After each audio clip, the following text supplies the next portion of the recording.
Story 1, and I don't really talk about this much, but I think about it a lot. I live in a small city in New Jersey, and when I was around 9, we moved into my aunt's house for a while. My dad had lost his job, and it was one of those family situations where you just do what you have to do. I didn't know until later that my uncle had done some weird stuff in that house. I only heard it in whispers between adults, something about black magic, demons, and him giving up one of his eyes to get out of trouble with whatever he was messing with. But at that age, I didn't really think much about it. The house was old, smelled like mothballs and damp wood, and the air always felt heavy. We slept on an air mattress in one of the back bedrooms. I shared the room with my cousin, who was a year older, but that night he was in the bathroom across the hall, and I was alone. I don't know what woke me up, but I remember lying there in the dark, just staring at the ceiling. The air felt so still, like everything was holding its breath. You know when your eyes adjust, and you can kind of see the outlines of things in the room? That's how it was, but there was this blackness around the door, like it was darker than the dark, if that makes sense. The door was maybe 4 feet away from the mattress, and I saw it move. It wasn't a sudden swing, it was a slow, deliberate open, like someone was trying not to make noise. I thought it was my cousin at first, and I remember whispering his name, but nothing came back, just that heavy silence. When the door opened, I saw it. A tall, thin figure stepped into the doorway. It wasn't like a shadow from the hall light because there was no light out there. It was pitch black, but somehow I could see the shape of it. It was wrong, like the darkness was thicker around it, swallowing up any bit of light that might have been in the room. No face, no clothes, just this stretched out black silhouette that felt like it was looking right at me. I was frozen. I couldn't even scream. I was trying to move, trying to call for my cousin, but it was like my throat closed up. The thing started moving toward me slow, each step making the floor creak just enough for me to hear it. My eyes were tearing up, and I remember this ringing in my ears, like the blood rushing because I was so scared. I finally managed to croak out, "Tyler!" That's my cousin's name. And I heard the bathroom door across the hall open. The bathroom light spilled out into the hallway, and it was like flipping a switch on the nightmare. The second the light touched the doorway, the thing just wasn't there anymore. It didn't run or fade out. It was there 1 second, and then it was gone. Tyler stepped into the hall, toothbrush in his mouth, looking confused. I was shaking so bad I started screaming, and that's when my aunt came out of her room. She rushed over, trying to calm me down, asking what happened. I was crying, trying to explain. There was something here. There was something in the room. I was pointing at the door, but there was nothing there. She kept saying it was just the shadow of someone outside. Maybe a neighbor walking past, but the window was closed and the blinds were down. There was no one outside. I remember yelling, "No, it was in here!" But she just hugged me, telling me it was okay, telling me to calm down, that I just had a bad dream. But it wasn't a dream. I wasn't even sleepy when it happened, and I know what I saw. The way it moved, the way it felt like it was sucking the air out of the room. That's not something you forget. I didn't sleep at all that night. I sat up on the mattress, hugging my knees, with the light from the hall shining in, waiting for the sun to come up. After that, I refused to sleep in that room alone. I made Tyler stay with me every night, and I always kept the hall light on, even if it meant getting yelled at for wasting electricity. My aunt never talked about it again, and I didn't either, but I know she knew something was wrong in that house. Sometimes I'd catch her looking at the hallway at night with this worried look, like she was waiting for something. We moved out a few months later when my dad got a new job. I didn't realize until years later how weird it was that no one else in the family wanted to live in that house for long. It was like people came and went, but no one stayed. I don't know if what I saw had anything to do with the stuff my uncle did, but part of me thinks it was connected. I heard rumors from cousins that my uncle used to do weird rituals in the basement, that he'd be down there for hours with candles and drawings on the floor, chanting stuff no one understood. They said he changed after that, started talking about seeing things in the corners of the room, that something was following him, and then one day he showed up with a bandage over his eye saying, "It's done now." I don't know what it was, but if that house was part of it, I don't think it ever left. I can still see that black figure in my head, the way it stepped through the door, like it had every right to be there, like it was looking for me or waiting for me to get up. It hasn't happened again, but I don't think it needs to. Once is enough. Story 2, I was living in a rented attic apartment above a two-flat in Milwaukee when I got involved with a small group that called themselves a left-hand path study circle. It sounds more organized than it really was. We met twice a month, usually in some grimy basement, where we smoked weed and argued about chaos magic, while an old stereo hissed out 9-inch nails. That was pretty much it, until that night. I didn't even want to go. I had work the next morning at the loading dock and didn't feel like staying up all night pretending we were witches. But my buddy Mike texted me, "Real ritual tonight. No BS. You gotta come." I didn't want him talking shit about me to the others, so I threw on a hoodie and went. It was in this kid Drew's basement, concrete floor, bare bulb, random blankets stapled over the small windows to block out streetlights. There were 6 of us, sitting in a circle. Drew had built this little altar out of a milk crate covered with a black t-shirt. He set a mirror on it, a bowl of water, and a single candle, and told us we were going to invoke something real. That was the phrase that made me pause, you know? I don't know what I thought was going to happen. I guess I thought it was more edgy LARPing. Drew told us not to talk or laugh, and for once, everyone listened. He had this printed out sigil he said he copied from some obscure forum, and he put it under the mirror. We were supposed to look at our reflections in the candlelight, focus on the shadows in the corners of our eyes, and repeat a chant under our breath until we heard something. I remember sitting there cross-legged, thinking about how dumb it was, staring at the candle flickering in the mirror, breathing in that stale weed and incense funk. It felt like forever. I was about to break and start laughing when I noticed the water in the bowl was rippling, even though no one had moved. Everyone else noticed too because the chant kind of fell apart, people going quiet one by one. Drew snapped his fingers, said, "Keep going," in this strained voice like he was trying not to shout. The ripples got bigger and then the water lifted. Just lifted. It rose like a bubble, holding itself above the bowl, trembling. My skin went cold, and I felt this pressure in my ears like we were underwater. Everyone was dead silent, staring. I don't know how to explain it, but something was in the room. You could feel it, like static, but heavy. I could see everyone's faces in the candlelight, their eyes wide, the shadows under their eyes deepening, looking like bruises. Then the mirror started to fog, and there were handprints on it. Small, like a kid's handprints, smearing the glass from the inside. Nobody was chanting anymore.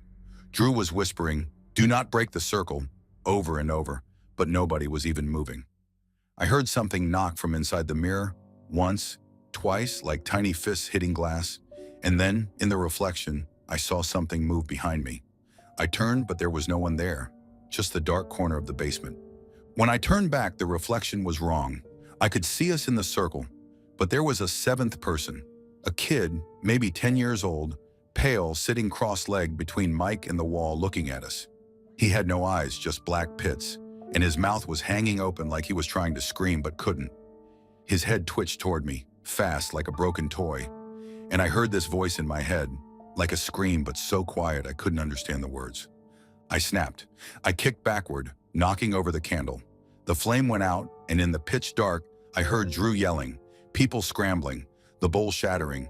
I swear I felt a cold hand grab my wrist in the dark, pulling me down, nails digging into my skin, and I screamed.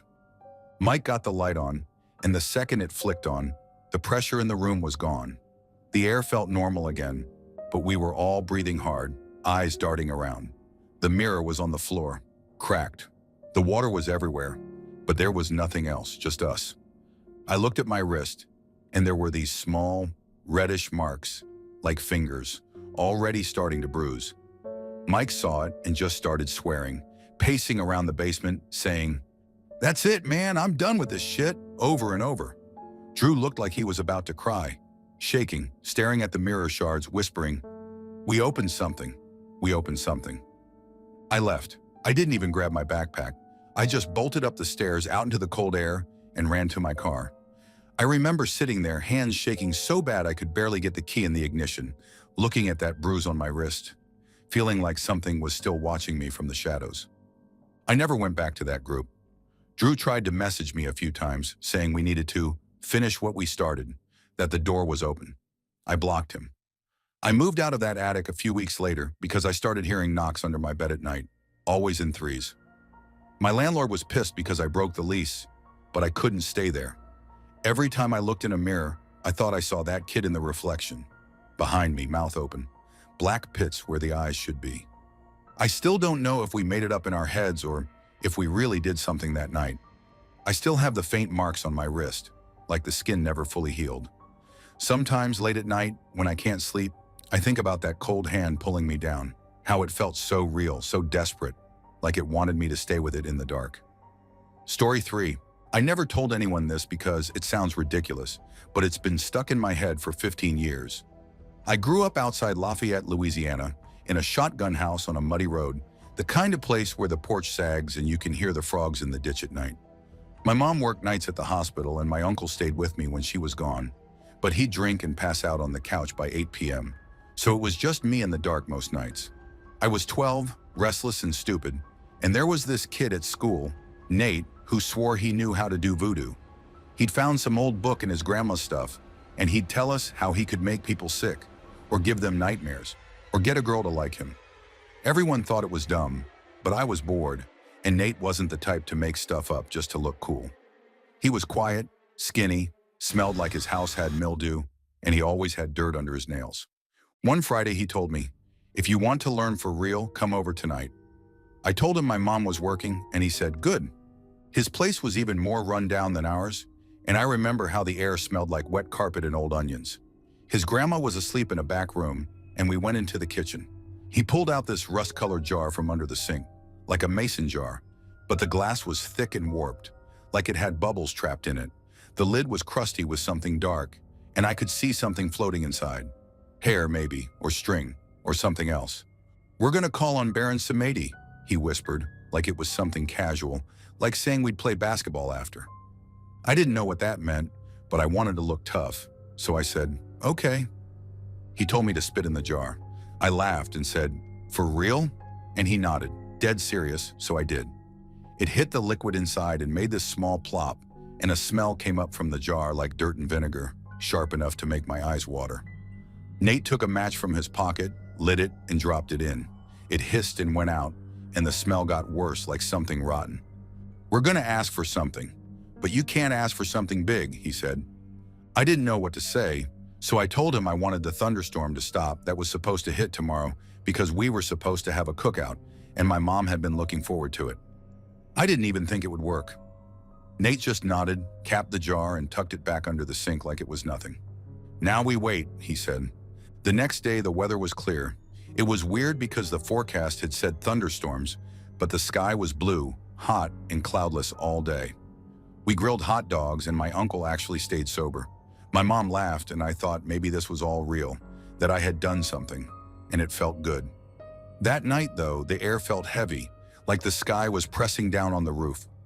Around 2 a.m., I woke up to this loud crack, like a gunshot, and then a boom of thunder so hard it rattled the windows. I sat up in bed, sweating, and the lightning outside was flashing like a strobe, but it wasn't raining. The air smelled burned. I heard my uncle's voice from the living room. "What the hell?"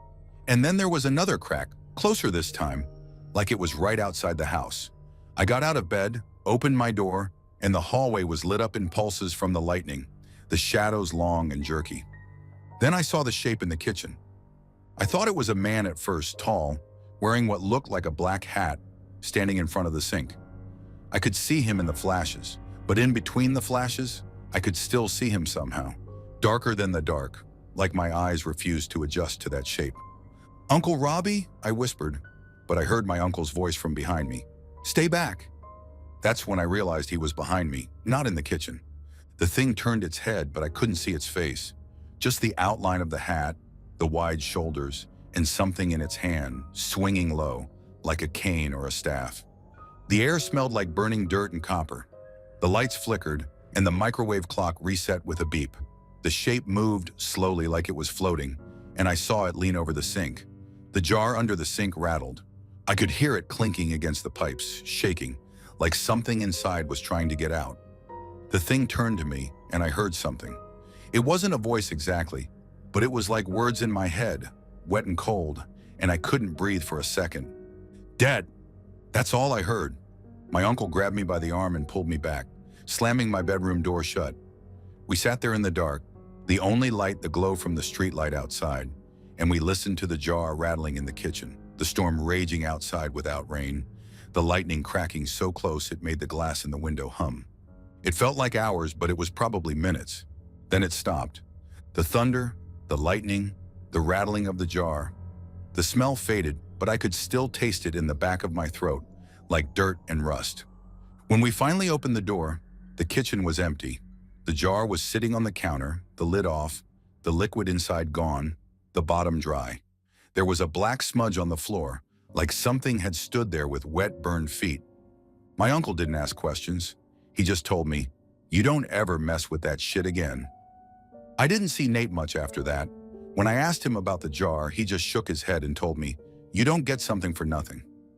I don't know if it was real, but the modem fried that night, and my mom had to buy a new one. I got sick for a week with a fever that wouldn't break.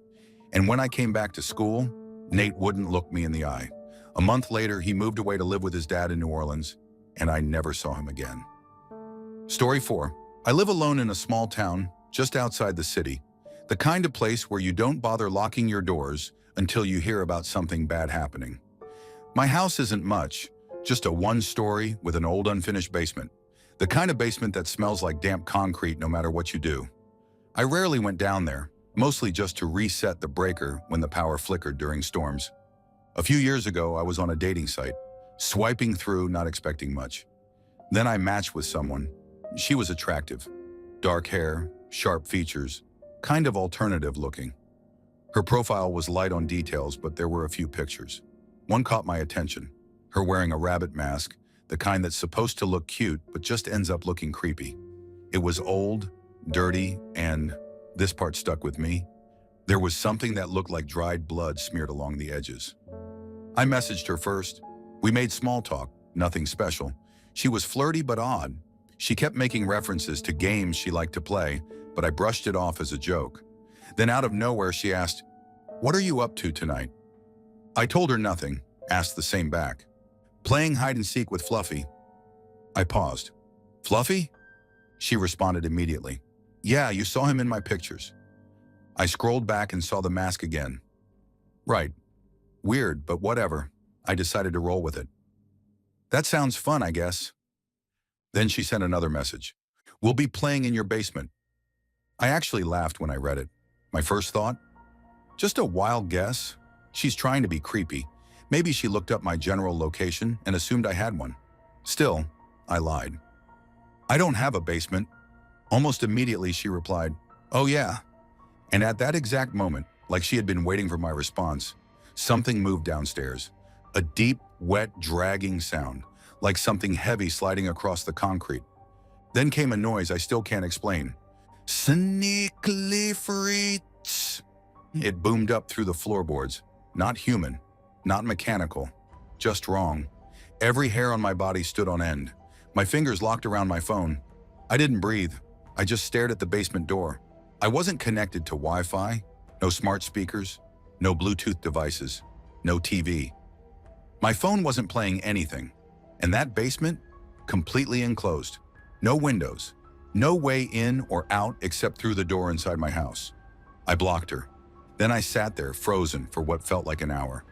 My eyes never left the basement door. I kept expecting to hear something else. Footsteps, breathing, knocking. But there was just silence. Finally, I grabbed my heaviest flashlight and forced myself up. My legs felt like concrete. My stomach was in knots. I pressed my ear against the basement door. Nothing. I turned the handle and opened it slowly. Pitch black, the smell of dust and old concrete. I stepped down. The stairs creaked under my weight. The flashlight's beam cut through the dark, landing on empty shelves, exposed pipes, the old breaker box. Nothing looked out of place, but the air felt wrong, heavy. I shined the light across the floor. No footprints in the dust, no signs of anything being moved. I stood there for a long time, waiting, listening. I don't know what I was expecting. Maybe I wanted to hear something again, just to prove it wasn't in my head. But I didn't. The basement was empty. It had always been empty. But I locked that door when I came back up, and I haven't unlocked it since. Story 5. I told him not to take the picture. We were in New Orleans, in one of those tiny, dimly lit voodoo shops tucked between bars and souvenir stores. You know the kind, candles flickering, the air thick with incense, walls lined with jars of God knows what, and shelves crowded with dolls that didn't look like something you'd want to bring home. The place had signs everywhere. No photos. They weren't playing around. But my boyfriend Eric ignored all that. His mom had asked him to buy her a voodoo doll. Not just any doll, she wanted to see them first. Pick the one she liked. And since she wasn't there, that meant pictures. I don't think you should, I told him, keeping my voice low. Something about the place made my skin crawl. Eric shrugged. It's just a picture. He held up his phone, snapped a photo of two of the dolls sitting in a glass case near the register. They were ugly. Stitched burlap, black button eyes, twine wrapped too tightly around their bodies. Something about them felt wrong, and that's when it started. The second he took the picture, his phone froze. The screen glitched, flickered, then went black. What the hell?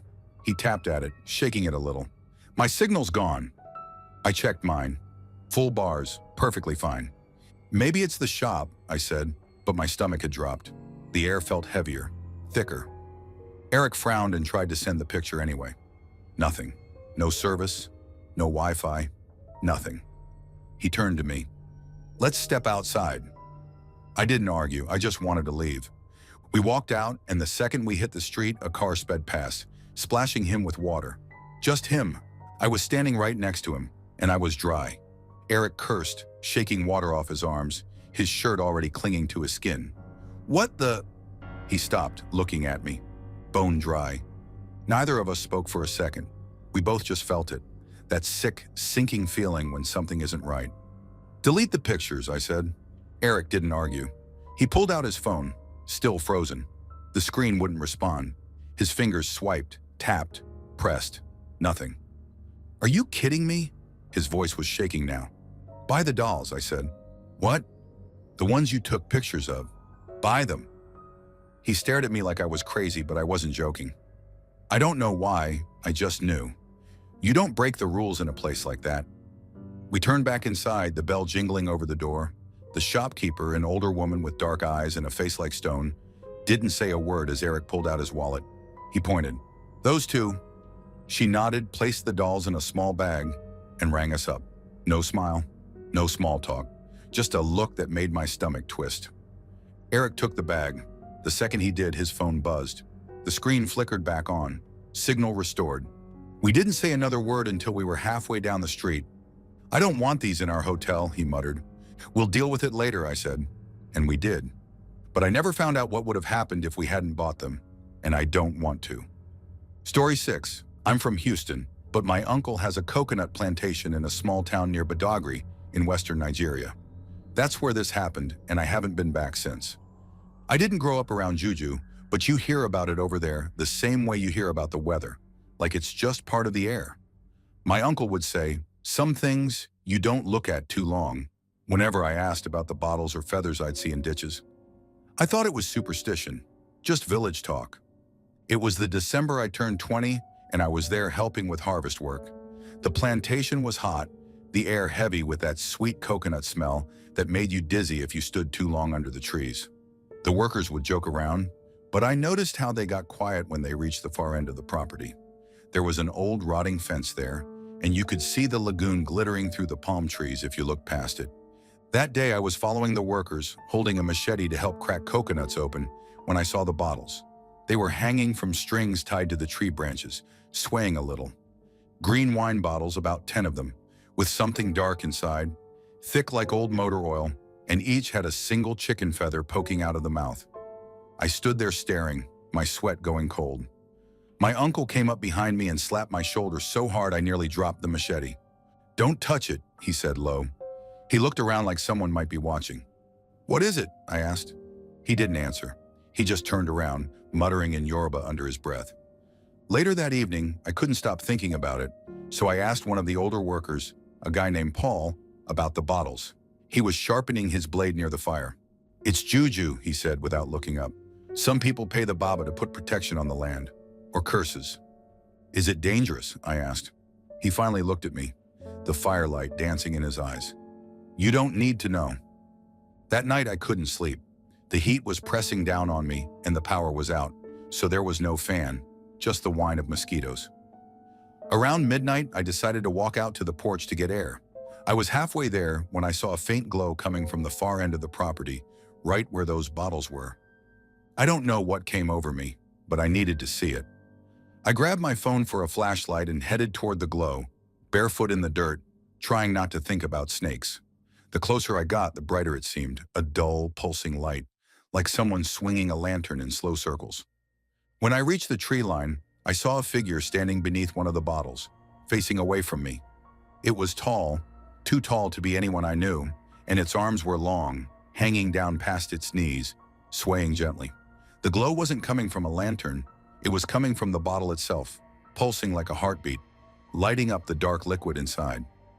I stood there too scared to breathe, and then the figure turned its head. I swear to God there was no face, just darkness, deeper than the night around it. But I could feel it looking at me. The feather in the bottle lifted out on its own and hovered in the air between us. I could hear a low humming, like bees trapped in a jar, and then the bottle cracked, a single sharp sound, and the dark liquid inside began to drip out, even though it was still hanging upside down. I turned and ran. I don't remember how I made it back, but I fell on the porch, scraping my knees on the concrete, and crawled inside. I didn't sleep the rest of the night, and when the sun came up, I packed my things. My uncle didn't ask why I was leaving early. He just nodded and told me to go straight to the airport, not to stop anywhere. I never saw the figure again, but the last thing I remember before getting in the cab was looking back at the tree line and seeing that bottle, still hanging, cracked down the middle, with the feather gone. I don't tell many people this story because it sounds crazy, but over there, people know. You don't touch Juju, even if you don't believe in it. You don't stare too long. You don't ask questions. You just leave it alone. Story 7. I never planned on telling this to anyone, but I guess the internet's the safest place for it now. I was 17, living in this small second-floor apartment in Modesto with my mom and her boyfriend, and the place always smelled like burnt coffee because the old man downstairs ran a used appliance repair shop and kept messing with wires.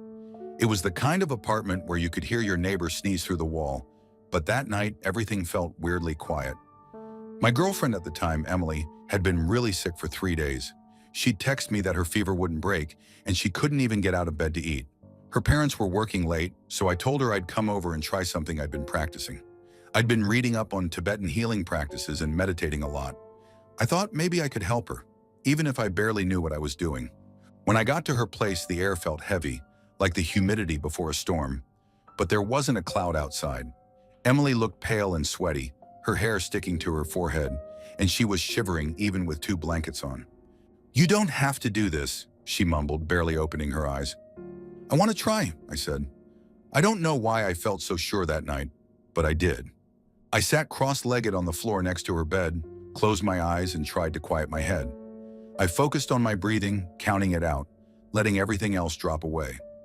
I lost track of time, but it was hours. My legs were numb, and there was a ringing in my ears like the air was vibrating. I could smell the dusty carpet, and it made me nauseous. But I kept going because I felt this tightness in my chest, like something was waiting for me to finish. Finally, I stood up, shaking out my legs, and rubbed my hands together until they felt warm. I hovered my right hand a few inches above her chest, moving it slowly down her body, and my left hand followed lower, like I was sweeping something away. I was trying to picture pulling out sickness, cleansing it, and sending clean energy back in. I don't even know where I got that idea. Probably some sketchy blog. It was quiet in the room except for her breathing, and the glow of her small desk lamp made shadows crawl across the walls. My hands started to tingle, like when your foot's falling asleep, but stronger, pulsing, and my fingertips felt cold. Halfway through, I lost focus for a second. My thumb slipped and touched the bare skin of her forearm. It was like touching a live wire. There was a thick blue spark, almost like a short arc of lightning, jumping from my thumb to her arm with a loud pop. She screamed, jerking away, clutching her arm, and I fell backward, hitting the side of her nightstand so hard it rattled the lamp. "Jesus, what the hell was that?" she shouted, eyes wide, breathing fast. I don't know. I'm sorry, are you okay?" I said, shaking my hand. It felt like I'd been stung by a wasp, sharp and cold. She pulled up her sleeve, and there was a dark mark on her forearm where I touched her, almost like soot around a cigarette burn, but she swore it wasn't hot. She touched her thumb and hissed, showing me another small dark mark there too, where the spark must have exited.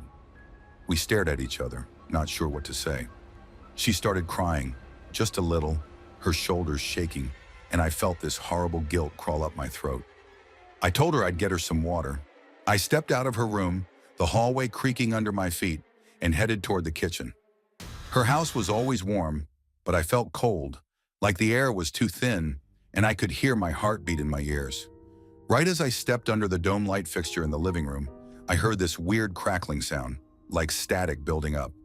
I looked up, and the bulb above me suddenly glowed bright, almost white, humming loud enough that it made my teeth hurt. Then it exploded. Glass sprayed down, and the light went out with a hiss, leaving me in darkness. I just stood there shaking, bits of warm glass crunching under my shoes, the smell of burnt metal and ozone in the air. Somewhere behind me, Emily called out, "Are you okay?" I didn't answer right away. I felt something on my arms, like tiny hairs standing straight up, and the cold didn't go away. It felt like something else was in the room with me, watching me, breathing softly in the dark. I picked up the glass pieces with my hands shaking so badly I almost dropped them, tossed them in the trash, and filled a glass of water at the sink, not looking up, afraid I'd see something in the window. When I went back into her room, she was sitting up, clutching her blanket, eyes wide. "What happened?" she asked. "The light blew out," I said. We didn't talk about it after that. She drank the water, and I sat in the chair until her parents came home, pretending to be asleep. Her fever broke that night, and by morning she could walk to the kitchen on her own. The mark on her arm stayed for weeks before fading, and mine was gone the next day. We broke up a few months later for normal teenage reasons, but I'd see her in the halls at school, and she'd always touch the spot on her arm when she saw me. I stopped meditating after that. I boxed up the books I'd been reading, threw out the printouts I'd highlighted, and tried to forget what I felt in that moment. The cold, the static, the sense that something had been pulled through me that wasn't mine, and whatever it was, it wanted out. Story 8. I grew up in a small town in Kentucky. Not much to do, not many people to know. We lived in an old house passed down through my family for generations. It had creaky floors, a damp smell no matter how many windows you opened, and that feeling, like something unseen was always standing just behind you. My grandma was a strong believer in spirits, curses, all that kind of stuff. She didn't just believe in it, she knew it, like it was part of the world the way the sky is blue. People in town talked about her, said she had a gift, or maybe something worse. I never knew how much of it was true, until one night. I had pissed her off earlier that day. I don't even remember how, probably just being a mouthy kid. But I do remember the way she looked at me when I smarted off. She grabbed my arm, squeezed hard, and whispered, "You'll learn."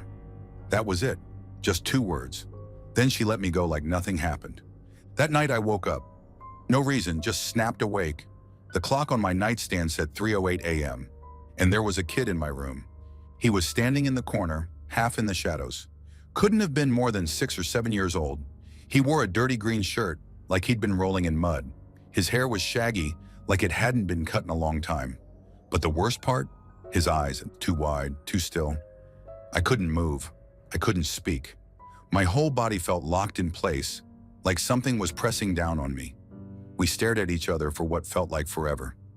Then he grinned, a weird, stretched-out smile, and bolted. But he didn't run out of my room. He went through the door, not through the doorway, through the solid wood. And as he did, I heard him laughing, this high-pitched giggle that made my stomach twist. I don't know how long I laid there, sweating, heart pounding. I kept telling myself it was a dream, sleep paralysis, whatever. But then, maybe half an hour later, I felt it again, that presence.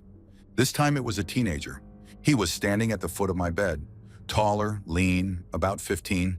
His clothes were old too, torn jeans, a faded jacket, but his face was wrong. His lips moved like he was mumbling something, but I couldn't hear it. And again, I couldn't move, couldn't scream. I tried. God, I tried. He took a slow step toward me, then another. My chest felt like it was going to cave in. I couldn't breathe, couldn't even blink. Then he just disappeared, like smoke sucked into the air. I laid there shaking until the sun came up. The next day, I didn't say anything. I told myself it was a dream, Had to be. But that night, same time, same feeling, I woke up, and this time I didn't see anything. I heard them. Screaming, dozens of voices, maybe more. Some whispering, some shrieking, all overlapping, all hammering into my skull. Do it, end it, kill them, kill yourself. I covered my ears, but it didn't stop.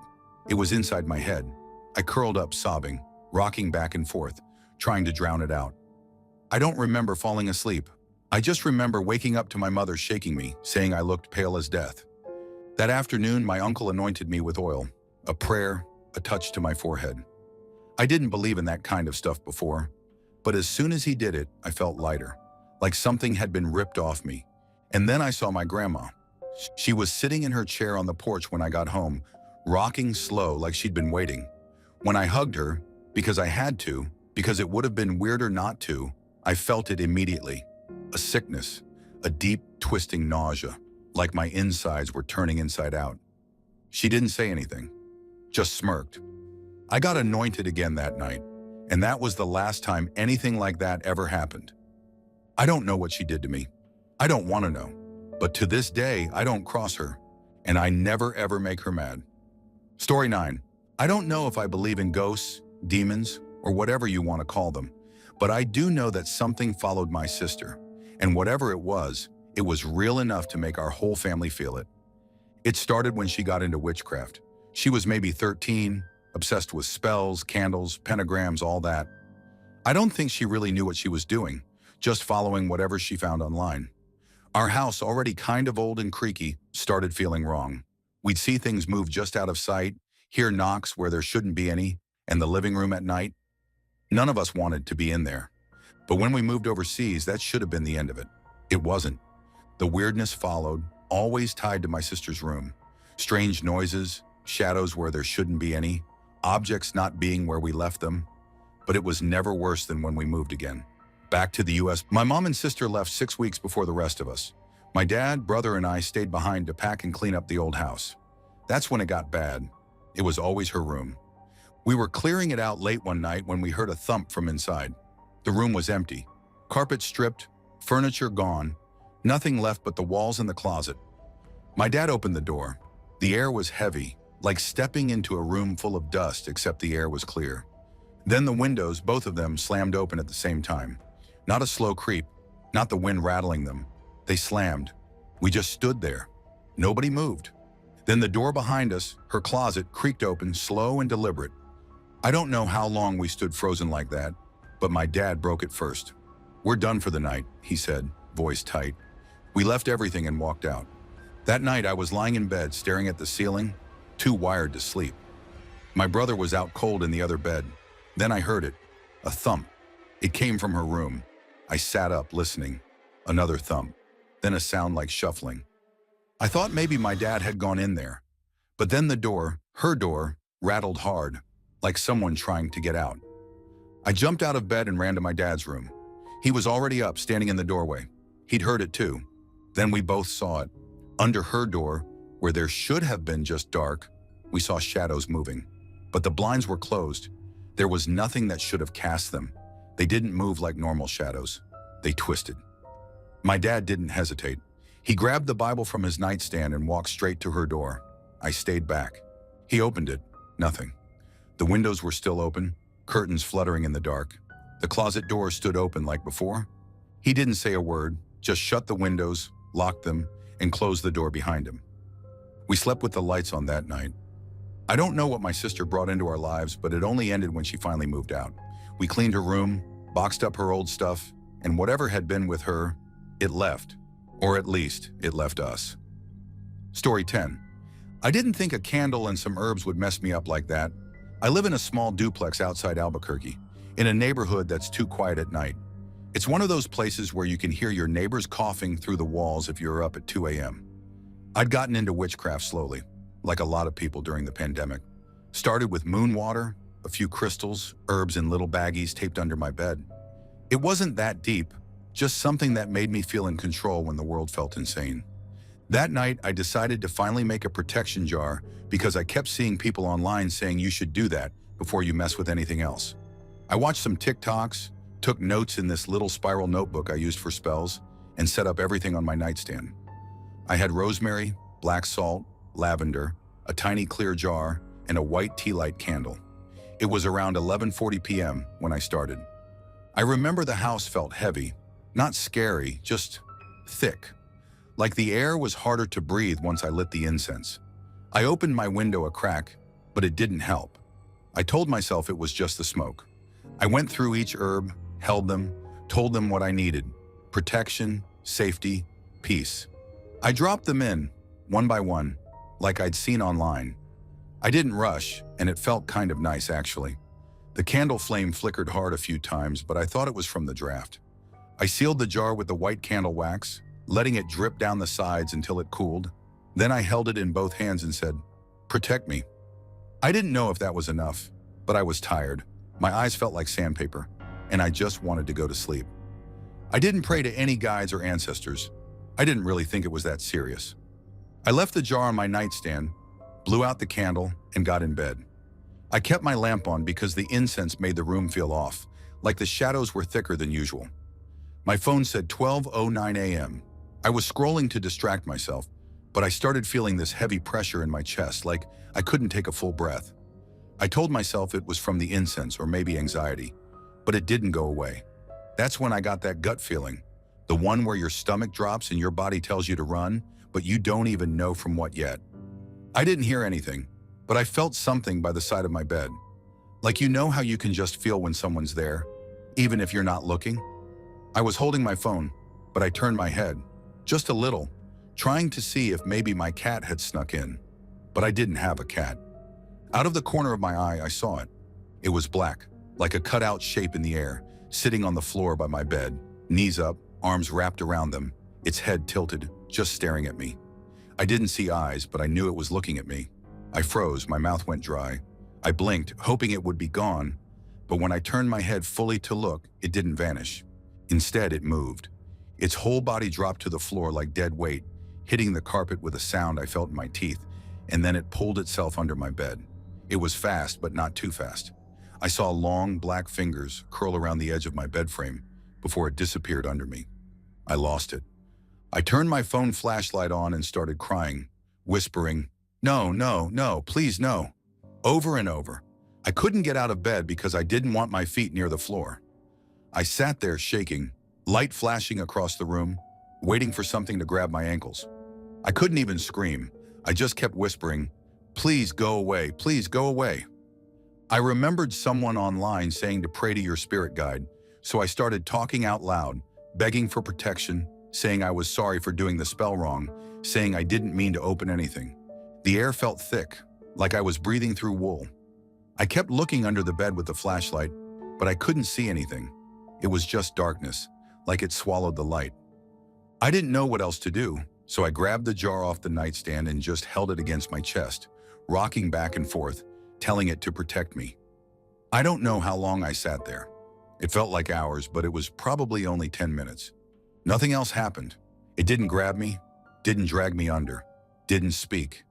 But I knew it was still there, under my bed, waiting, like it was angry I had called it without knowing what I was doing. When the sun started to come up, I finally moved. I grabbed a backpack, shoved the jar in it, and left the house. I went to my sister's and slept on her couch for a week, too scared to go back. I didn't tell her why. I just said I was having nightmares. I never touched witchcraft again after that. I threw out every jar, every herb, every candle.